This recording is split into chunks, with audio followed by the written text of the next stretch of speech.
This series that I'm doing starting today through Advent is called 'Tis the Season, and I was thinking about it as I was doing preparation for it. I was just thinking about what are those things that are synonymous with our Christmas season? What are the things that when you're thinking of Christmas that you think of? And really the first thing that I thought of was list. Christmas wish list. How many of you guys, either when you were younger or even still do today, write Christmas wish lists? Have you ever done this? Not many of you? Man, when I was a kid, just on the other side of Thanksgiving, things weren't as pushed as they are now. But on the other side of Thanksgiving, my brothers and I, we would thumb through catalogs. Most impressively, the Sears and Roebuck catalog. You have to be a certain age to know what that even is. We'd go through our Sears and Roebuck catalog and we'd rabbit ear the pages that we want. We'd circle with a pen those things. And then, in addition to maybe some of the commercials that we were watching on Saturday morning between the cartoons that we liked and saw something that we liked, we'd create this list. And eventually the list would have to get reduced down because we were realistic that 3 pages probably wasn't going to be honored by Santa. So we reduced our list down, and there was just this sense of excitement, right, about what you wanted and what you hoped for. Now, we knew that we weren't going to get everything, but the joy was, what are we going to get? We want something. Are we going to get that? Are we going to get something else? And so I think what lists are all about hope. It's about hoping for something that we don't yet have.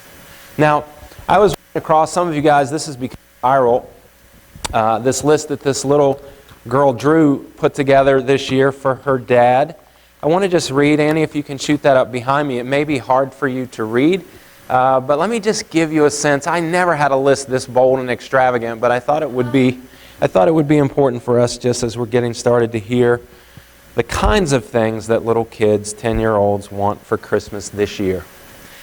She, at the top of her list, wants an iPhone 11, AirPods, a new MacBook Air, a real bunny, pink Pumas, Gucci slides, Chanel purse, essential oil, American Girl doll car. She wants a GoPro, pink duct tape. She wants clothes for her bunny, of course. The thing that I love the best, I'm not going to read them all, is she, down towards the bottom, she wants $4,000. So somebody was looking at this list online. There are 26 items that they were itemizing. It looks like it totals more than $15,000 if she was to get everything that she wanted. You know, it's funny in some way.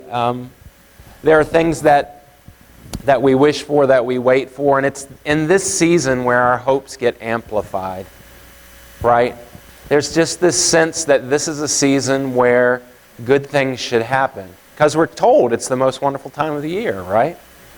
So there's this level of expectation that gets ratcheted up during this season, and sometimes our hopes are as simple as some perfume and clothes for our bunny.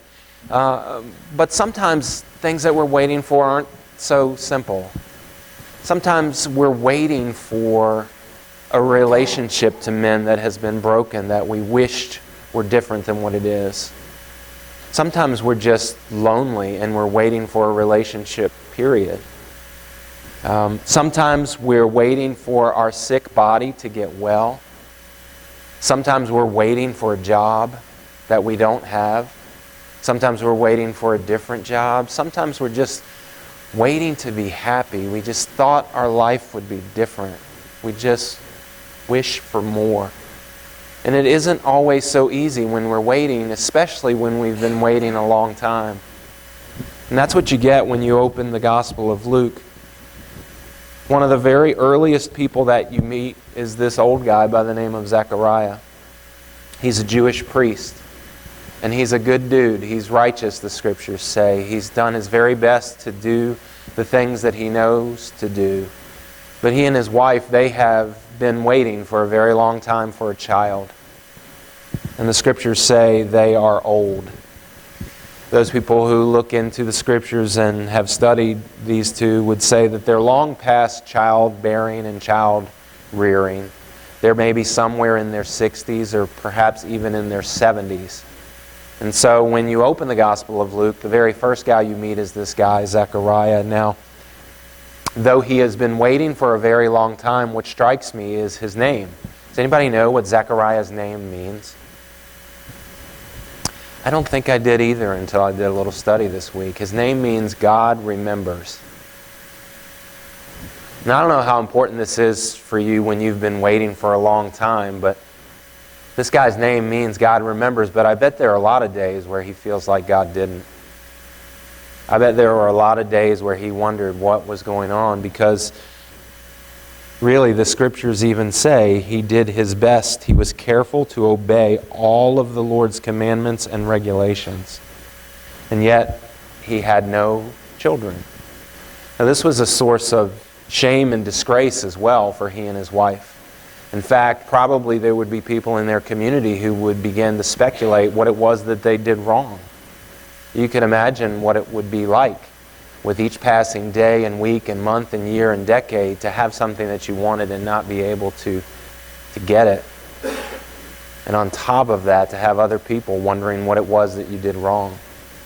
It's just compounded. It's insult to injury. And here they are in the earliest pages as we're looking at what it is that God is going to do through His Son Christ.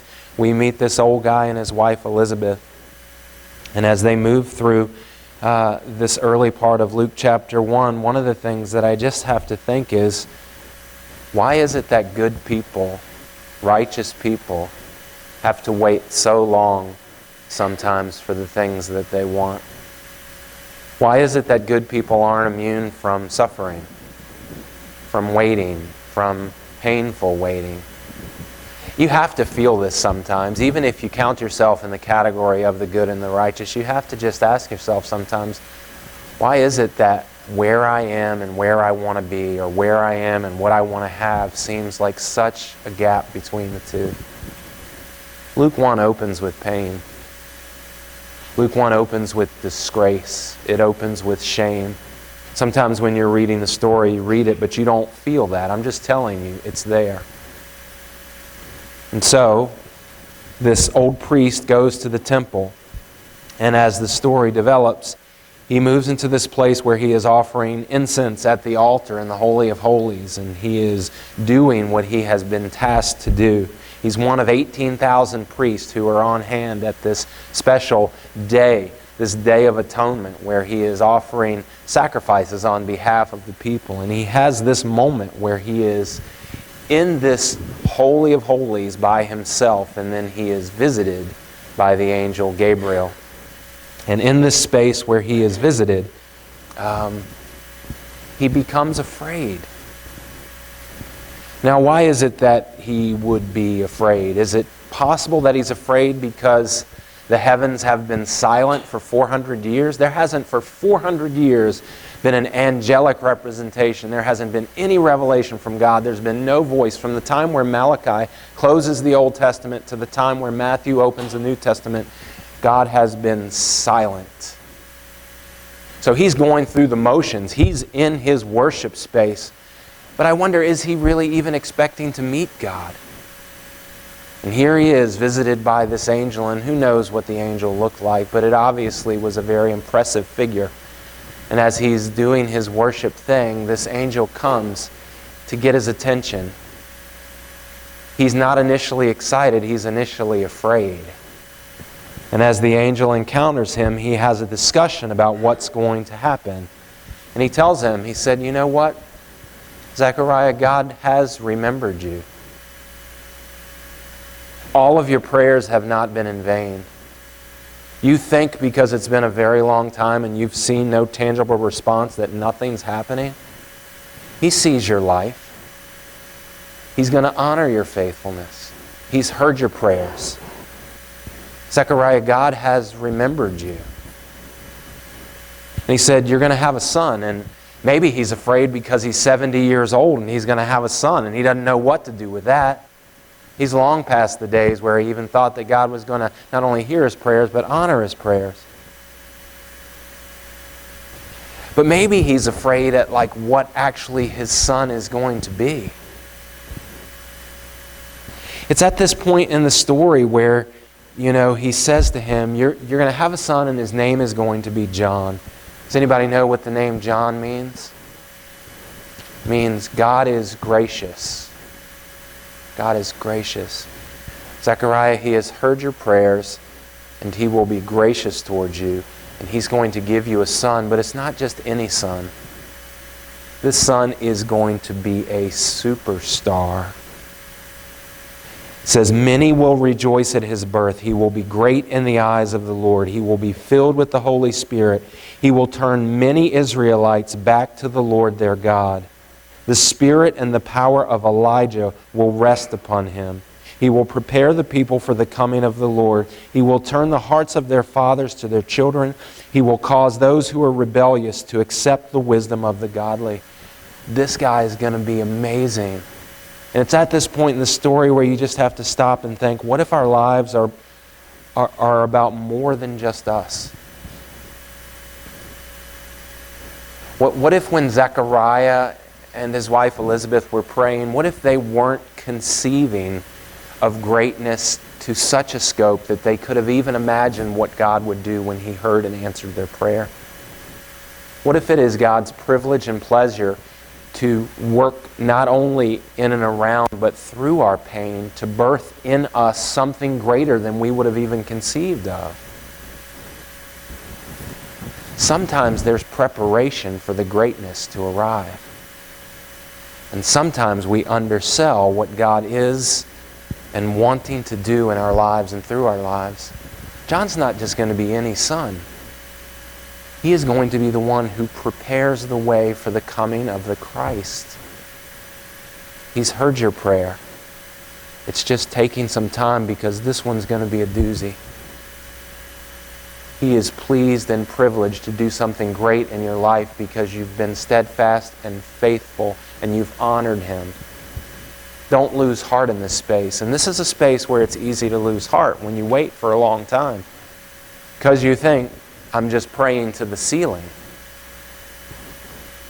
My prayers aren't going beyond. Rest assured, when you are seeking God, that you will find God. When you are speaking to God, that God will hear you. And when God hears you, He will answer your prayers. What if our lives are more than just about us? What if what we're praying for has the capacity to impact other people in ways that we couldn't have conceived of? What if our dreams are too small? What if God wants to give us something even greater, and the time between where we are and what He gives us is preparation time? Well, anyway, He tells Zechariah, here's the deal, this is going to be your son, and this is what he's going to do. Now, if you're in this space and you're Zechariah, what do? Do you just accept this at face value? Do you just receive this as if it's good? Or do you maybe doubt a little bit because your wife's 70 years old that you're actually going to be able to have a child? Have you seen this before? No, there's nobody who's seen this before. So it would be normal to have just a little bit of doubt, right? And he's a good dude. He's a righteous dude. He's believed God for many things. But he's like, how can this be? I'm an old guy. My wife's an old woman. How can this be? And then Gabriel does something that we seem to think unfair. At least I seem to think it's unfair. Right? What does he do? He basically takes his voice. He says, for the next 9 months, you're going to be playing charades with your wife. She's not going to have any idea what you're saying. And he said, what I want you to do is just during the course of this time, I want you to think. I want you to gain new perspective. I don't want you to talk. And we look at this as like maybe some form of punishment. But what if it's a gift? What if 9 months of silence is a gift? Now, some of us might want for others of us in our household to have 9 months of silence. That might be a good thing. But what if actually it was a good thing to just be quiet for a while? To stop speaking our doubts and just pause and reflect on what it is that is about to happen in our lives. We have been given a promise by God, and God is faithful to fulfill the promises He gives. What if in this space this isn't a punishment, but what if it's a gift? What if it's not only a gift for him, but what if it's a gift for you and for me? What if we just needed to be a little more quiet in this season? What if we just needed to be a little more patient in this season? Quiet is what ultimately provides for us a perspective that we don't have. When you're anxious and you're worried and you're afraid and you don't think something's going to happen that you want to happen, typically you speak words of fear. You freak out, right? You make other people around you nervous. Zechariah said, why don't you just for a moment take a time out and just listen? What if God is pleased to give us gifts every day that we don't see because we're just so anxious and hurried and filled with so many other things going on in our world that we pass by the miracle every day? What if God is pleased to give us gifts every day and we don't even see them? What if we just needed to be a little more quiet, a little more still, a little more expectant, open? I think we do. We're entering into a season of expectation where we live somewhere between the reality of where we are and the hope of where we want to be. We're somewhere between here and there. What if in our expectant waiting, what if we stopped wringing our hands? What if we just started resting our hands and resting our mouths and just committing ourselves to a little bit more solitude and a little bit more silence and a little bit more watching and waiting and looking to see what it is that God wants to do? You know, truth of the matter is, when we find ourselves in this space, there's a lot that we can do. But I want you to consider, between now and the time where God is pleased to give you whatever it is that is in the desire of your heart, between here and there, I want you to consider who you're becoming while you wait. Because we're becoming somebody while we wait. Sometimes our waiting gets us more anxious, and we think we need a little drink to take the edge off. Or we need to do some retail therapy to take our minds off of the struggles that we have. What we do while we watch and we wait will determine who we become. So these days, as we're waiting for something or someone, I want to ask you, who is it that you are becoming? How will you know who you are becoming? You'll know by the choices you're making. Zechariah was an old man, and he waited a very long time for what he wanted.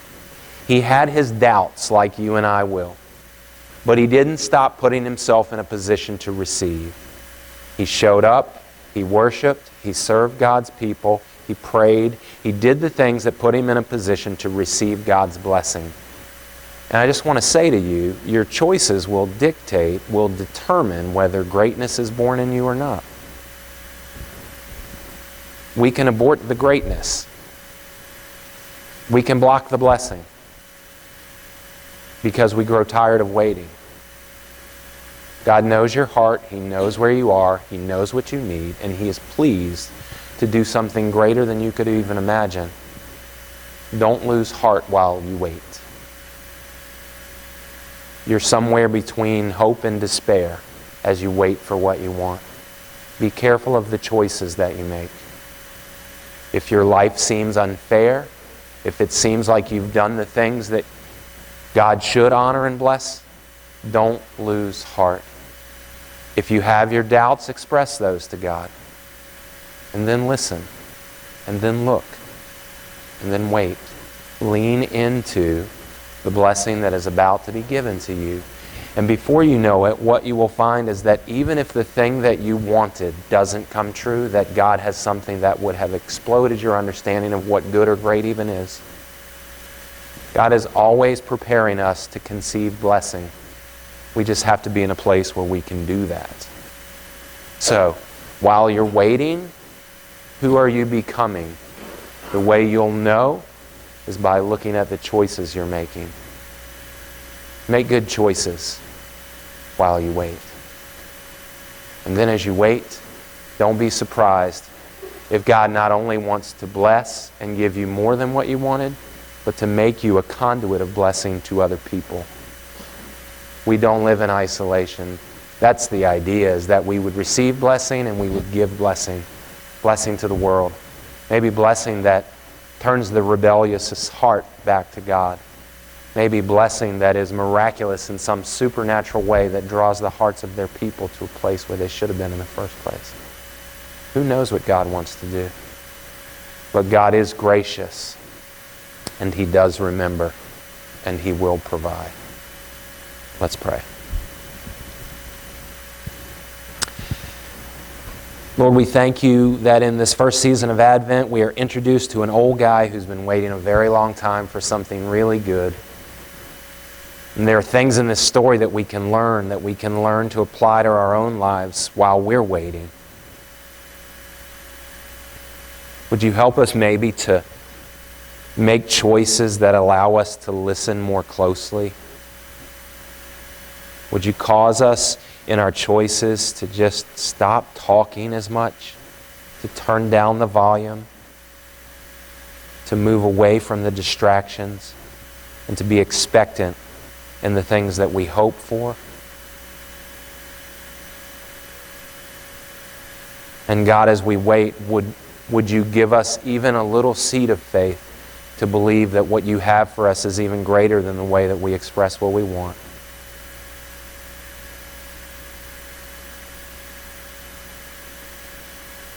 As we watch and wait, show us who it is that we need to be, and help us to make those choices that are commensurate with such person.